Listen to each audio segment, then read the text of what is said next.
Hi, this is Carol, and you're listening to Analyze Asia, a podcast dedicated to dissecting the pulse of business, technology, and media in Asia. Today, we have invited a longtime friend of the show, Matthew Brennan, to come on and talk about his new book titled Attention Factory, The Story of TikTok and China's ByteDance. First of all, congratulations on your new book, Matthew, and thank you for coming on to the show. Now, as some of you know, Matthew is a speaker and a writer focused on tech innovations and the Chinese internet space. In particular, he is very well known for his analysis on Tencent, China's tech giant, and of course on WeChat. But with this book, Matthew, you're definitely also adding ByteDance and TikTok into your areas of expertise. But before we get into the book, let's catch up a little bit.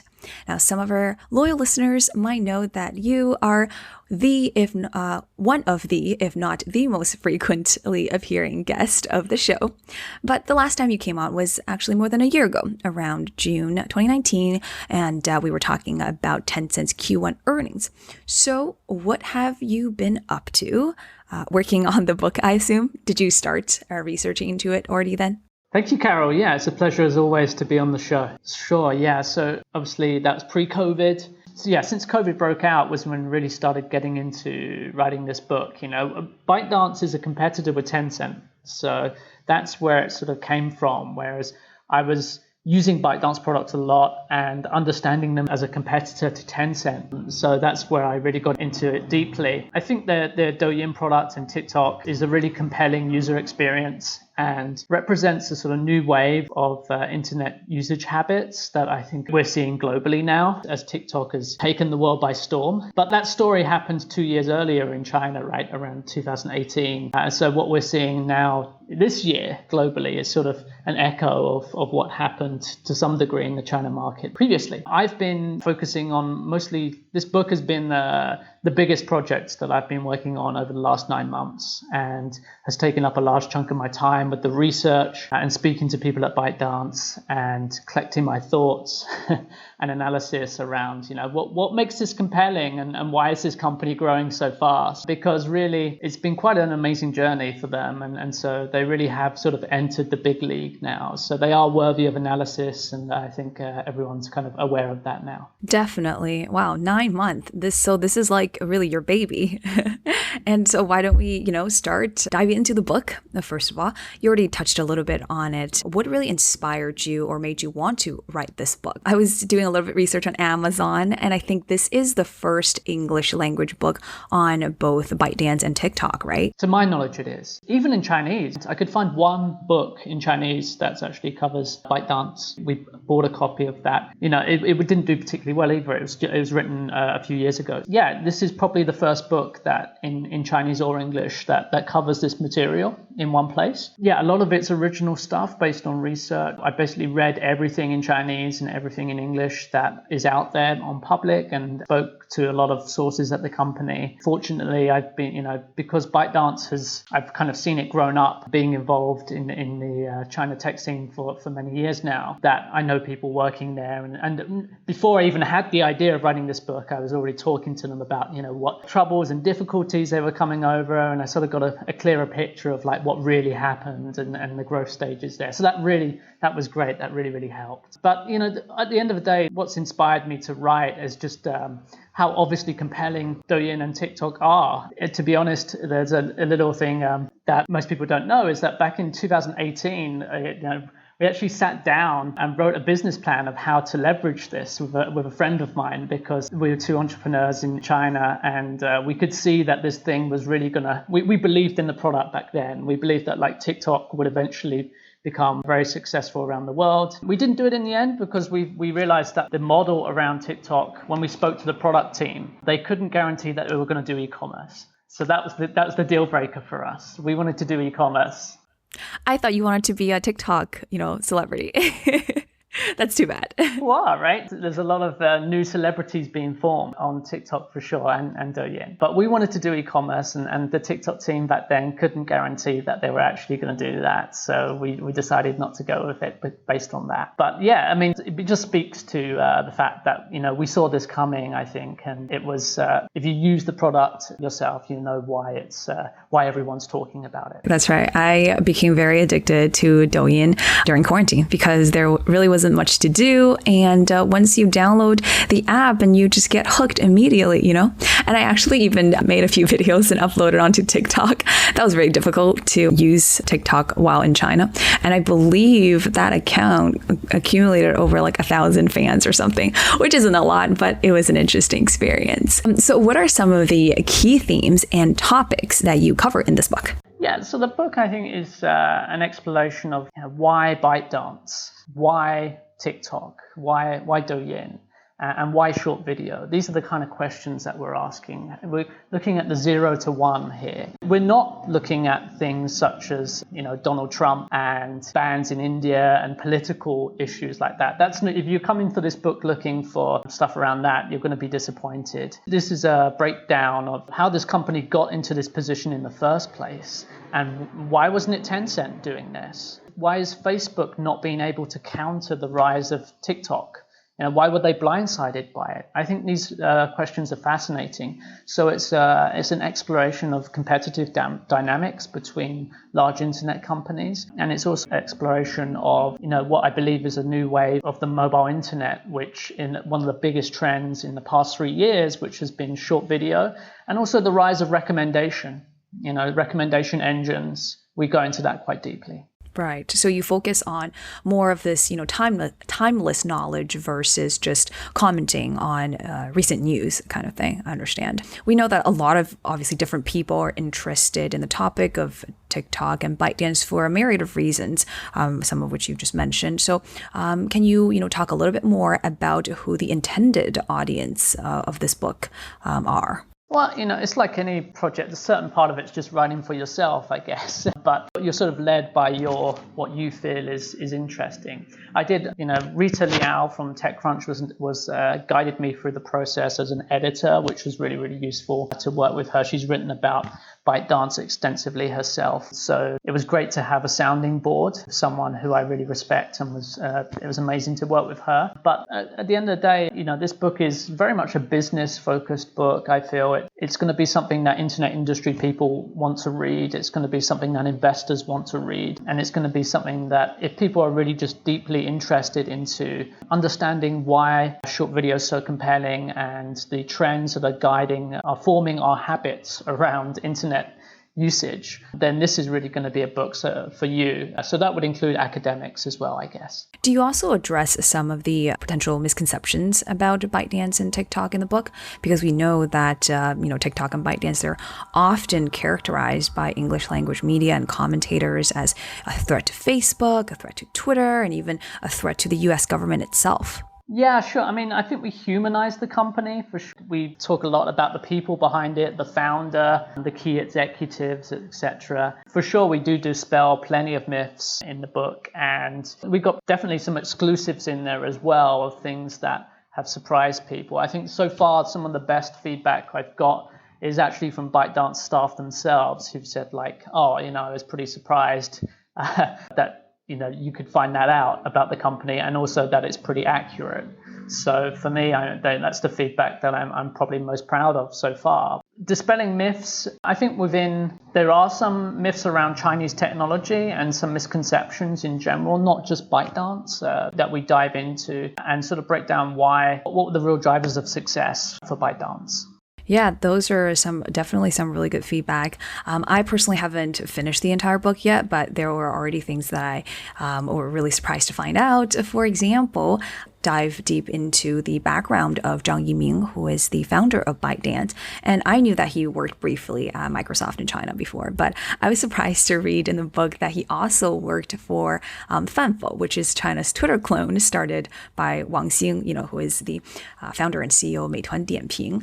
Can you elaborate a little bit more on his background and also on his stint as a CEO of another startup called 99 Fang before starting ByteDance?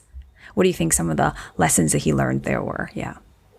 Yeah, Zhang Yiming's not very high profile outside China, right? So he's a bit of a mystery to people, but he's definitely, when you look at the numbers and you look at the success that he's had, he's clearly one of the most successful and capable entrepreneurs in the world. That's no coincidence because he's actually been through several startups. ByteDance is not his first, and as you've just said, the Twitter clone Fanfo was one of the companies he's involved in, which was Wan Xing's early company, who now the CEO of Meituan.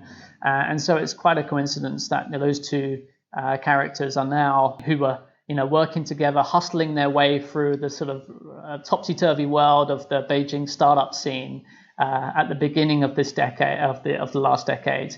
10 years later, they are two of the most respected CEOs in China, perhaps the world. So that's quite a story that they're friends still, and they obviously come from the same part of China, this Longyan in Fujian province, which is well documented. But I think that Yiming's profile now is superseded even Wan Xing's, and there is obviously global interest around TikTok that will raise him up. But he's no Jack Ma, right? So Yiming is not. He's not outspoken. He's not brash. He's not a great public speaker, to be honest. He's improved a lot, but he's not going to be rousing the troops and making controversial statements. In fact, quite the opposite, right? He's well known for being very cerebral, rather. He's a voracious reader, and he is also very mild-mannered, and very, very few people have seen him angry. In fact, he's not hot-tempered at all, very logical, but at the same time, very bold and ambitious. It's undeniable that the bets he's placed have been extremely bold, extremely ambitious. So it's kind of this sort of juxtaposition here between like his calm exterior and this entrepreneur who is clearly taking big risks and being ambitious as anyone, as ambitious as Jack Ma, right? Yeah, he's an interesting character once you dive in beyond the surface. Yeah, definitely. You also wrote about his childhood, about how he read a lot extensively, even as a child, and read a lot of newspapers as well. And I think that's interesting because the first app that he worked on after starting ByteDance was Toutiao, right? The news app. Can you talk a little bit about Toutiao, its design concepts, and what has Toutiao taught the ByteDance team? Toutiao is a household name in China, but it's almost unknown outside China. We're in this situation of it's such everyone knows exactly what Toutiao is and has used it perhaps, and there's so much written about it, but yet there's almost zero knowledge outside China. So it needs a lot of explanation for an international audience. And also one of the interesting things actually is there's no direct equivalent of Toutiao in Silicon Valley. I think the closest equivalent would be the Facebook newsfeed, which is obviously started as a social network, whereas Toutiao is not a social network. There's some very big differences there. But we can actually say that the success of TikTok really is based upon the success of Toutiao.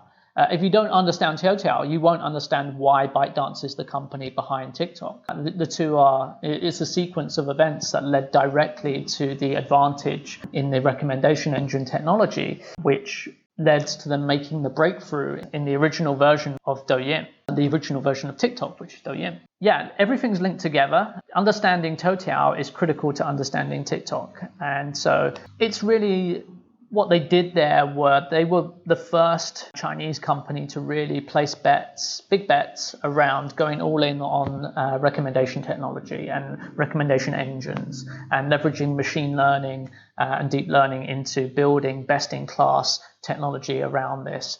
And that they did, that was a big bet in 2012, 2013. Today, I think every mobile app leverages, every large social network, social media app does this. It was really a big thing that not other people were aware of this in China, but no one really made the effort to go all in and really do it, because back then nobody really knew how to build a recommendation engine in China. The team had to learn themselves. Zhang Yiming actually had to, hunt down materials online and teach himself this technology in order to build the recommendation engine. So he really got involved hands-on, and back then it was very uncertain that this would be the right direction. Today it seems obvious, but building that advantage, building the best recommendation engine technology in China, leveraging the user profile graph into surfacing personalized content was the advantage that they carried over into Douyin. And then that leads into the next part of the story, where we come into like Musical.ly and Vine and all of the short video apps that came before TikTok in the West. But of course, none of them did anything as successful as TikTok. And so the recommendation was kind of the key there to sort of differentiate the experience. That's right. I'm glad that you mentioned Douyin on the Musical.ly as well, because I think one can think of the success of TikTok in three stages. So we have Douyin in China, and then there was the acquisition of Musical.ly, and then it expanded globally across the decade from 2010 to 2020. So let's start with Douyin first. How did the app really cross the chasm to drive users? So for Douyin, which is the original version of TikTok. So the breakthrough happened in late 2017. I think it's no exaggeration to say that sort of Q4 of 2017 was the sort of pivotal time for ByteDance. The company completely changed itself based on what happened in those 90 days. Douyin, rather, going into this period, was doing well. It had positioned itself as an app for trendy, young, urban users. They were had all the hip hop community. I don't know if you remember in China back then, hip hop was huge, right? We had it still is. Well, that was the breakthrough, right? That was the breakthrough time. Before there was a clampdown and it was really kind of fresh and new, and suddenly hip hop culture became this new big thing. Douyin rather really, jumped on that bandwagon and positioned themselves as part of that trend very successfully. So they had trendy kids using it, and people in their early 20s were also on board. And there was a lot of rappers and artists and big name celebrities, people like Chris Wu were endorsing it, etc. But it wasn't a mainstream app. And back then, it was really something that, some people described it as, they ran some cinema adverts in China at the time, and people were saying, this app is too cool for me. I can't use it. This is not, Douyin is not for me. This is for like the kids. I'm not cool enough for this. And that's really how it was positioned back in the early days. But it wasn't a mainstream app at all. It had success within a certain demographic, but to be honest, the numbers on it weren't amazing. It was most people back then believed that Huoshan, the version of Kuaishou that ByteDance had released, would be much more successful, because that was following an already well-established model in the China market. Kuaishou at the time was leading the short video market in China. So it was still playing second fiddle to Huoshan. Over the October National Day holidays was when it changed, and that was because they hooked up the Zhu Jia, who's one of their top engineers, led his team to sort of revamp the back end and really leverage what they had to work for the sort of Musical.ly experience, because it was back then quite clearly just a clone of Musical.ly still. The user experience of Musical.ly, which is, full screen vertical video with a swipe up motion to get to the next piece of content with music driven content discovery. So quite different from Toutiao, right? You need to adapt the system quite heavily in order to make it work for this new user experience. But they did that. And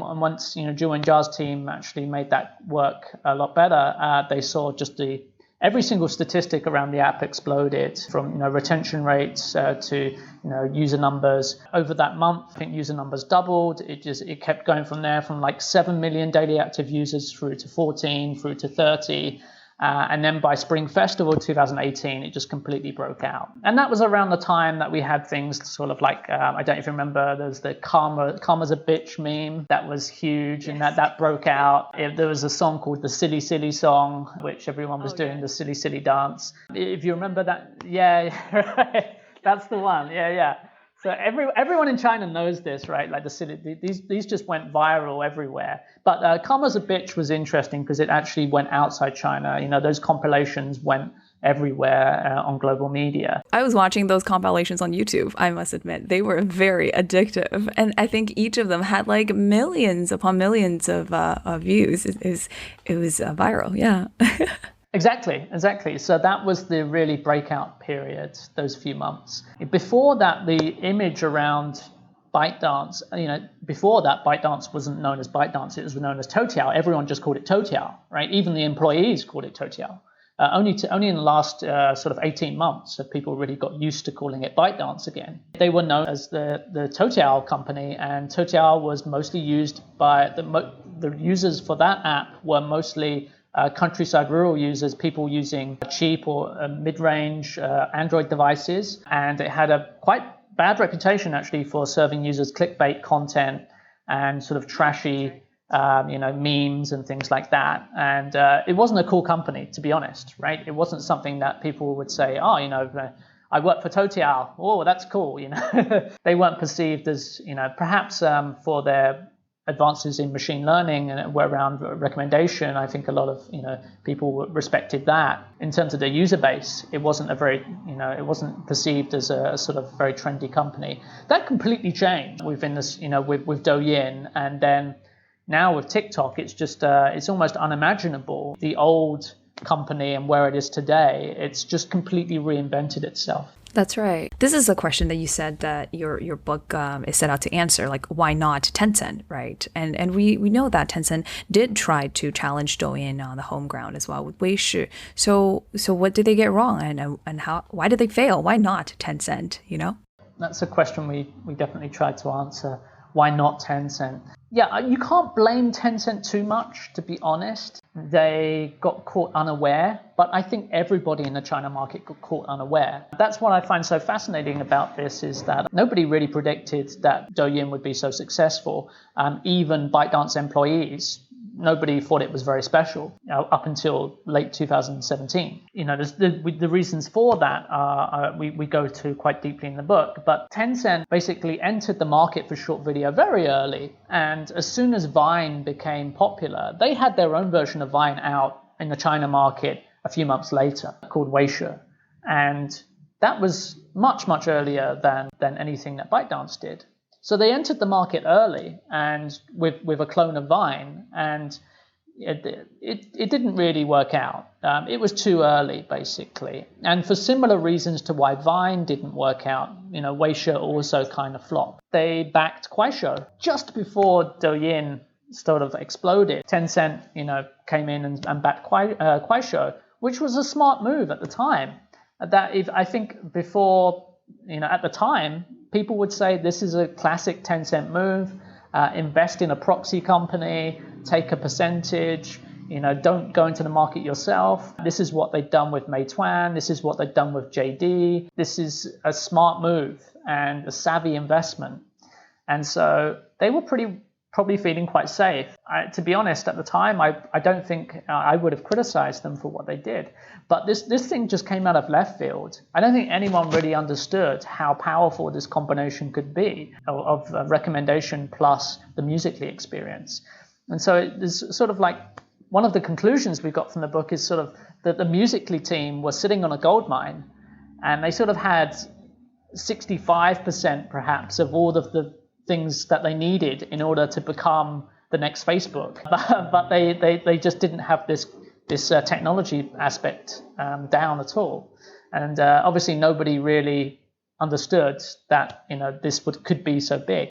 Today in China we have 600 million daily active users for Douyin. So we haven't found the ceiling on this either. The behavior we see in terms of daily active users is still growing today in the China market, and obviously it's still growing all over the world, except for the few markets where TikTok's banned now. But we still don't know how far this can go. This is really gone far further than anyone imagined possible. Short video back in 2017 was seen as an important market, but not critical. No one thought it would be this engaging and this powerful in terms of monetization as well. So are TikTok and Douyin the two cash cows of ByteDance now? How does these app bring in revenue for the company? And what are some of the key business models for them? Yeah, so Douyin and TikTok is starting to all three of their products is advertisement. It's an advertisement business, and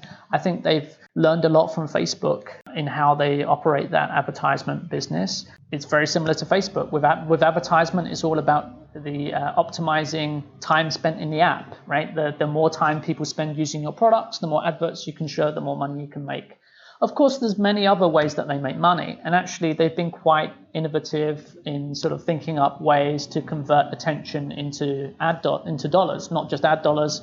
Today in Douyin, there's a lot of e-commerce that goes on, whether that's live stream e-commerce or short video e-commerce. You can pay. There's a thing called a Douyin Plus, where users can actually pay the platform directly to just get exposure for their videos. That's a sort of a monetization we don't see too much outside China. You can pay for verification. They have a KOL platform where they extract value from the KOL community that are working together with brands, which is something that Weibo's been doing beforehand. They've got all these different ways that they actually monetize the behavior on the platform. But to be fair, like the lion's share of it is advertisement. And those advertisements are the most successful format is the sort of standard in-feed video ad where you insert an advert between two normal videos, and the advert is a full screen advert that autoplays with sound and looks just like a normal video. And so that's actually why it's so successful, because advertisers have worked out that if you do an advert on Douyin or TikTok and you make it look like a normal TikTok video, then users actually think it's a normal TikTok video. They will watch it, right? And they will watch it. Whereas most users on other platforms will just automatically skip past adverts, right? You see an advert, you just skip. On stories, for example, or, on Instagram, then advert comes up, you just start tapping straight away to get past it. Most people don't want to see adverts. Whereas on Douyin, the notification for the advert is tiny. It's in the bottom, and and it's next to another block of text. So if your advert's done in a sort of user-generated content fashion, it's very easy to trick the user into thinking it's not an advert, at least for the first few seconds. And that can be enough to sort of get them hooked on your story. So it's actually very similar to TV advertisement when you think about it. That's how TV ads are, Douyin adverts and TV ads. There's a lot of similarities to be drawn there, a lot of parallels. I've personally used the Chinese version, so Douyin, the most, and I've taken a look at the US version of TikTok as well. But I'm curious, does the book also look at how the app is localized or globalized in the different countries to ensure a better user experience? Yeah, sure. We talk about the early days of TikTok and how it localized its operations for various Asian markets, because before they merged with Musical.ly, TikTok and Musical.ly were actually competitors. That's a very instructive example of the difference between the two platforms and the strengths of TikTok. And when you look at what they did early on with localizing for the Asian markets, because up until 2018, it was really just the user base for TikTok was almost exclusively in Asia. The markets they attacked first were places like Vietnam, Thailand, Indonesia, Japan, South Korea. And markets like Japan is, we talk about Japan in the book a bit. There's a short section on Japan, because Japan is a very, very interesting case study. The Japanese market is extremely hostile for Chinese internet products. It's the toughest nut to crack. If you can crack Japan, there's sort of a perception that you can crack anywhere. They did it. They actually got some success early on in Japan, which was quite early on a very, very strong indicator that this product could go global very well, because Japan actually has some interesting cultural phenomenon around how they use social media and how people interact online. Twitter is actually the biggest social media network in Japan still today.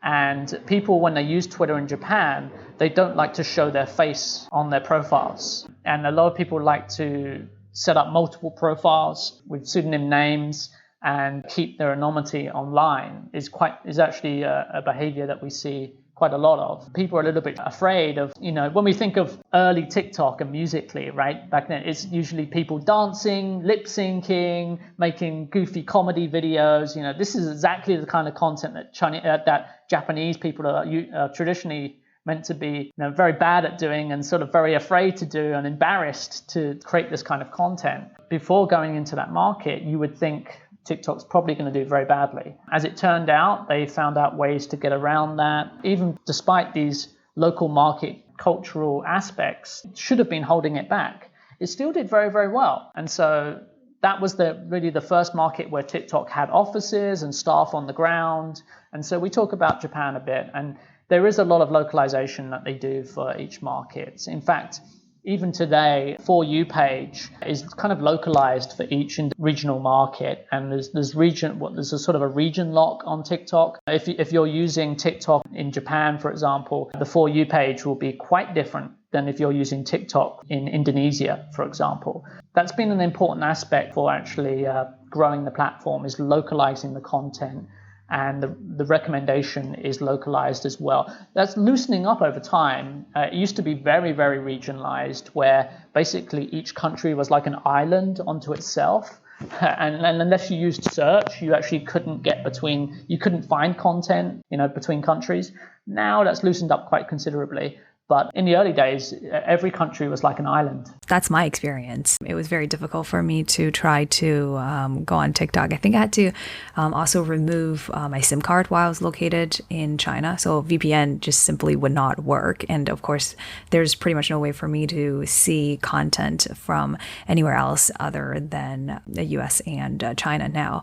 And that makes me really curious as to how, the Japanese pages look like and how the Indonesian pages look like.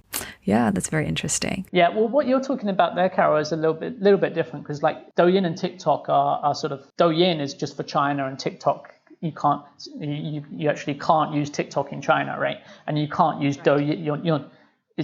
You can actually, but it's very difficult to use Douyin outside China unless you have a Chinese SIM card. That's a very deliberate system, and it's actually got some parallels to WeChat, actually. The WeChat system does work a little bit similar. That was a deliberate strategy. So, Douyin and TikTok are completely separate, right, in terms of their content ecosystems. Whereas what I just described with each country being an island, they're all TikTok.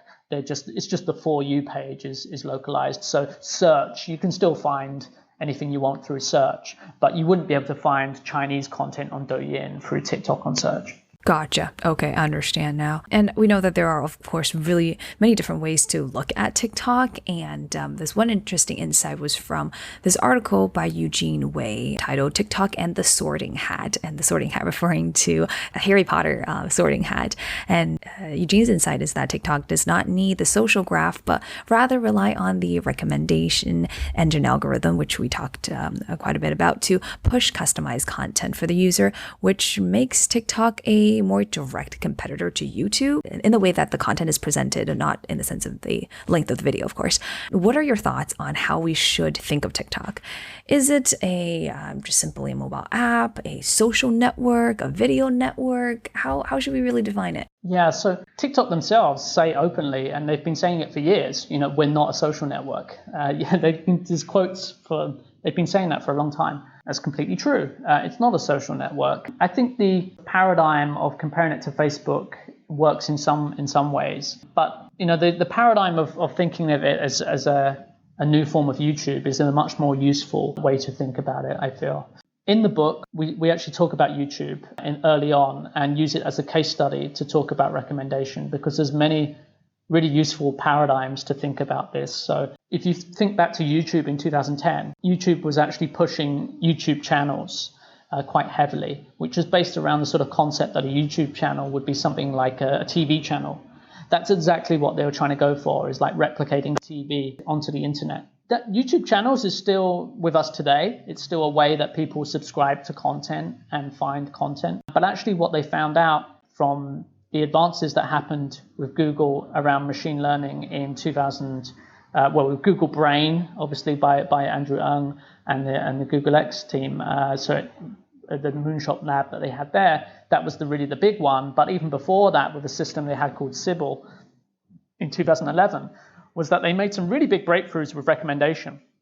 And they found that the recommended videos on the right side of the screen, if you're using YouTube on the desktop, were the best way to surface content to users. And it was far more effective than YouTube channels, which they didn't expect early on. They actually have been using recommendation as their primary way to match video content with users on YouTube for many, many years now. So I think it's been a bit overblown, actually, this sort of analysis that TikTok is really unique around how they don't use a social network, because this is exactly what YouTube's been doing for many, many years. The correct parallel here is definitely YouTube to think about TikTok. And it's really a content platform. It's an entertainment platform. Also in the book, we mentioned something that Evan Spiegel, the CEO of Snapchat, talks about. He conceptualizes it as a pyramid of user behaviors where you have sort of communication at the bottom, which is Snapchat, which is about messaging friends. You could, in China, that would be something like WeChat for the messaging. And then on top of it, you've got the influencers, where it's more about sort of status, as you mentioned before. I think Eugene's written about that with status as a service, where influencer content, and this would be sort of Instagram content, basically. And then on top of that, you have pure entertainment, where the content actually takes a lot of time to produce, typically, and is just there to entertain you. And that would be YouTube or TikTok. So actually, Snapchat doesn't compete directly with TikTok.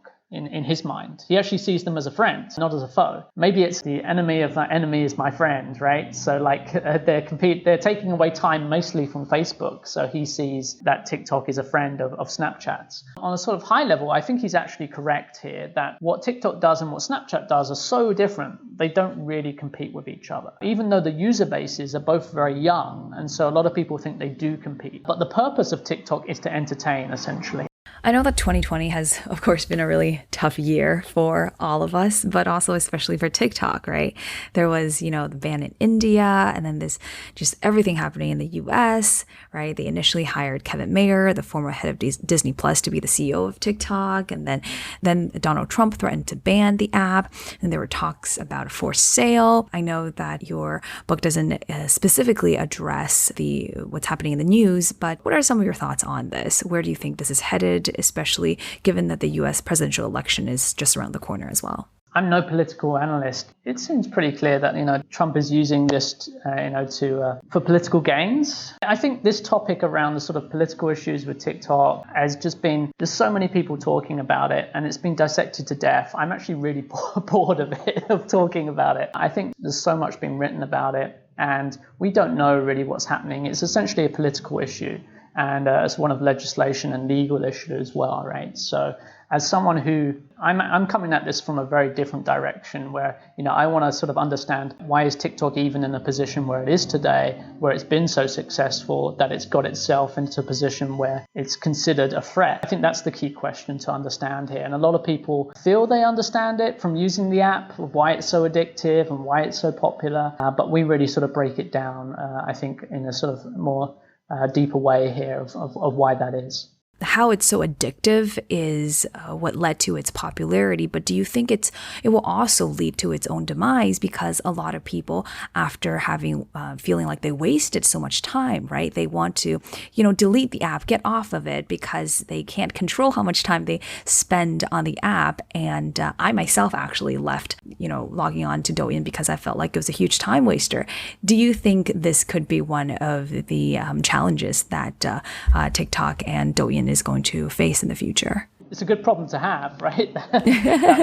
People are using your app so much that they feel they have to delete it because they feel they can't control themselves. As far as problems go, that's a pretty good problem to have if you're an advertising business anyway. But yeah, you're right. I did that myself at one stage also. So I have the same experience. And I think both of our experiences are not unique here. One of the things that is notable about ByteDance, I think they're quite aware that content-based applications such as Douyin or TikTok have a lower stickiness, I guess you could say, where with a social network such as WeChat, for example, which a messaging platform is even stronger, you can't delete that app very easily. You have to keep coming back because the value it's providing you is one of communication, which is a much stronger fundamental human need than entertainment. Having said that, entertainment is actually a pretty strong need for humans, but communication is really essential. There's been talk in China a lot about how people want to delete WeChat, but they can't, right? So that's a sort of classic example of how this thing works. But for a company like ByteDance, they just know that entertainment apps, they tend to rise and fall over time.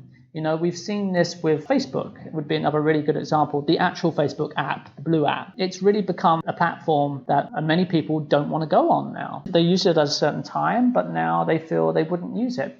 Instagram's popular today, but in 5 years' time, it might not be. We look back at MySpace, Friendster, and social networks like that beforehand, and it's quite clear that people can leave these places and move on. Although YouTube has actually stayed pretty strong over many, many years. It's very possible that people might one day get sick of TikTok might be uncool and people want to leave it. And so the company actually has a sort of systems in place in order to consistently reinvent itself, I guess you could say, whereby they look to take what apps are trending and the sort of new innovations in the market, clone them quickly, iterate quickly, and build up new apps and test things out in order to try and build new content platforms consistently. One of the really interesting things about TikTok and Douyin, which a lot of people haven't commented on, I find it fascinating, is actually there's no founder of TikTok. There's no founder of Douyin. These apps didn't arise from the vision of an individual. When you think about WeChat, Alan Zhang's clearly the founder. When you think about Instagram, there's a founder there. There's a founders of WhatsApp. All of the big names around the world that we can think of, YouTube, Facebook, obviously, the biggest consumer platforms, they all have founders. They have a founding story, and it's clearly one or two individuals driving them. Whereas Douyin was born out of a systematic process within the company of experimentation. There is no founder. What they were doing at the time was just trying to clone what they felt were the best apps out in the market and seeing which one worked. Had Douyin failed early on? It was failing at one point, actually, early on. It had a long cold start period. Had that continued, it would have just been shut down, and they would have, experimented with other apps. This actually is pretty positive for ByteDance as a company, that they're able to do something like that. It does, as an investor in the company, you might feel this is actually great, that they sort of made a sort of process around this in that they're able to systematically test new ideas without the sort of need to acquire other companies or bring on board founder or have visionary founders like Alan Zhang within their company in order to have breakout hit products. And I think that really ties to the title of your book, right? Attention Factory. It's this action of continuously, churning out using already tried and tested method or system, which is very interesting. And I think that's something that, for example, Facebook has been trying to do maybe less successfully because they haven't really had many successes born internally.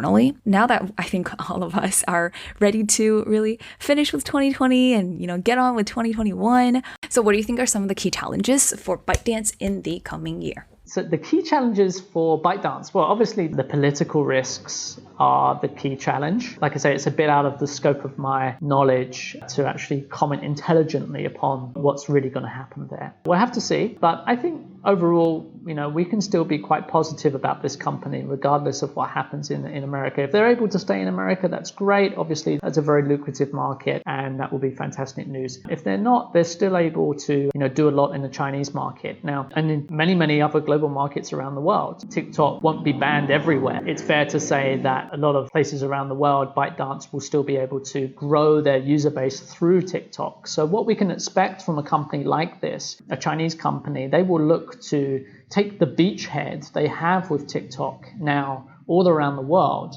and use that to grow out and provide a whole myriad of internet services. So TikTok, as we looked at earlier, is an advertisement business. The advertisements work quite well. What we don't really see too much with Silicon Valley companies is that sort of willingness to use their own advertising inventory to promote their own products. We see it a bit, but Chinese companies tend to be much more aggressive about this. ByteDance will use TikTok in order to promote their other services, things like LARP, but also their gaming titles when they get that running properly, or a myriad of internet services that they'll start to offer all around the world is what we can eventually expect. Now that will take a few years to play out. I mean, that's not going to happen tomorrow. In China, that system's already very well established. If you're using Douyin, you're going to be continually shown adverts for other ByteDance applications and products. When I use it, I get adverts for children's educational apps that are operated by ByteDance, for example, because I have a daughter who's 5 years old now. So they're constantly trying to get me to use those apps. Education is a big area for ByteDance for sure. Gaming is going to be a very big one eventually, I feel, because gaming is quite a lucrative area. And the logic behind why ByteDance can do well in gaming is actually the same logic of why Tencent can do well in gaming. When you really break down the unfair advantage that Tencent holds in gaming, it's one of user acquisition, low-cost user acquisition. And so Tencent has enjoyed that benefit for since the early days of QQ, really, for a long time now, since they IPO'd back 2004, I think it was. It became obvious when they copied the models over from South Korea around virtual gifting and gaming that they could leverage the advantage they had in social networks and messaging over into gaming. Douyin is very different from WeChat, but it fulfills a similar role of basically traffic is king, and when you have the traffic, you can divert that over into other applications. And so we're starting to see that with casual gaming first. I think ByteDance has already been quite successful in casual gaming, but they're more ambitious than that. They've opened up big offices in Shenzhen next to Tencent, and they're hiring a lot of gaming people, and they want to move into gaming properly. Fortunately for Tencent, they've locked down the value chain in gaming quite well. They've invested in pretty much every gaming studio they can that's any good. They've got the live streaming down. They've got many of the big IPs down. And they've all across the value chain, they've embedded themselves quite well over the years. So it is a tough uphill battle for Douyin and ByteDance, for sure. But I think at some point we're going to see a breakthrough hit because the gaming industry tends to be very volatile. That's one of the characteristics of it, is that it's very unpredictable. And hits tend to come out of nowhere. Before, if you're a gaming company in South Korea or if you're a gaming company in Europe, and you've got a massive global hit on your hands, which come out of left field. Tencent used to be the obvious partner there. If you want to move into China, you partner with Tencent. You might choose NetEase, but you're very likely to choose Tencent. They're the obvious ones to choose, and they will offer a big benefit. Now you've got ByteDance in the mix, and I get the feeling they're going to snipe a title eventually, and then use that as a showcase title in order to prove what they can do in the market with driving downloads and usage. I predict that will happen in the next few year or two. That sounds very interesting, and I really look forward to that happening, them shaking up the industry a little bit. Now, this is an interesting question for you. I know you've just, finished writing this book and it just published, but do you think you'd ever want to write a sequel, for example, a couple years down the road about ByteDance again? Or do you think you want to maybe write about another Chinese company, one that may not even exist right now? Yeah, we've actually got behind the scenes, have had several ideas for books and things that we've been putting together over the years. And to be honest, I only want to release something if I think it's really good and worthy of people's time. It's actually quite easy to write a book if you just want to write a book, but to write something that I think is meaningful, maybe I'm too much of a perfectionist, I don't know, but I feel I only want to put something out book-wise if it's meaningful and holds a value in the market. So I believe this title does do that, and I believe eventually I can also do something around Tencent also, which is actually a much more difficult company to do this kind of book about because they're older, and particularly, I would want to do something around WeChat, but Alan Zhang is such a secretive character, a real mystery even within China, that it's very difficult to get the real behind-the-scenes reality of what happened. It's certainly in the early days. So that would be my dream, is to really write something very meaningful around that. There's so many Chinese internet companies that have not had their stories told yet. Tik Tok and ByteDance are certainly getting the most attention today. I don't believe it will be the only breakout hit from China. Given that the market is so different, it's so alien, really, when you're talking about China, for most people, they don't use these apps. They don't, behaviors and the names and the people behind them, it's all so different from what we're used to outside China with the big Silicon Valley companies, that you have to do so much explaining and backstory and really build up fuller picture to really get a deeper analysis, which is why I think a book is a good format to do that. Unless you're doing a long essay, it's very difficult to really get a sort of deeper understanding to the reader of what really is important here. So we'll have to see how it goes. I mean, the book reception so far has been pretty good. So fortunately, that would be encouraging to do something else again in the future.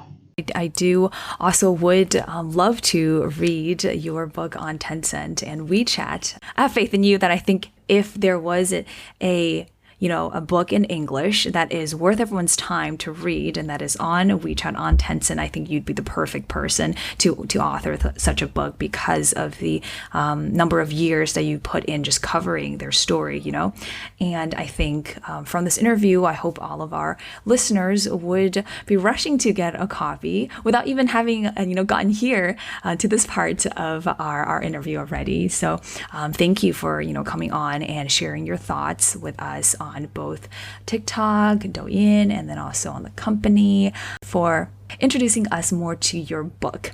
And now, before we close this interview, and just two last questions. First of all, do you have any recommendations that have recently inspired you that you want to share with our listeners? And also, where can our audience find you and your new book, Attention Factory, if they want to? Yeah, sure. Well, you can. The book is on Amazon right now. We'll get distribution for China shortly, but at the moment, as of today, you can get it on Kindle, and you can get paperback as well through Amazon Print on Demand. If you want to find me online, Twitter, LinkedIn are good platforms where I post content regularly. Yeah, I think those are the best places to find me. You can email me directly. We'll leave that in the show notes if you want to reach out. Yeah, I think that's about it. Well, thank you so much for coming on to the show. It's always great to have you on Analyse Asia. Wish you all the best with your new book. And of course, we look forward to having you on again next time. Thank you, Matthew. Thank you, Carol. Pleasure as always.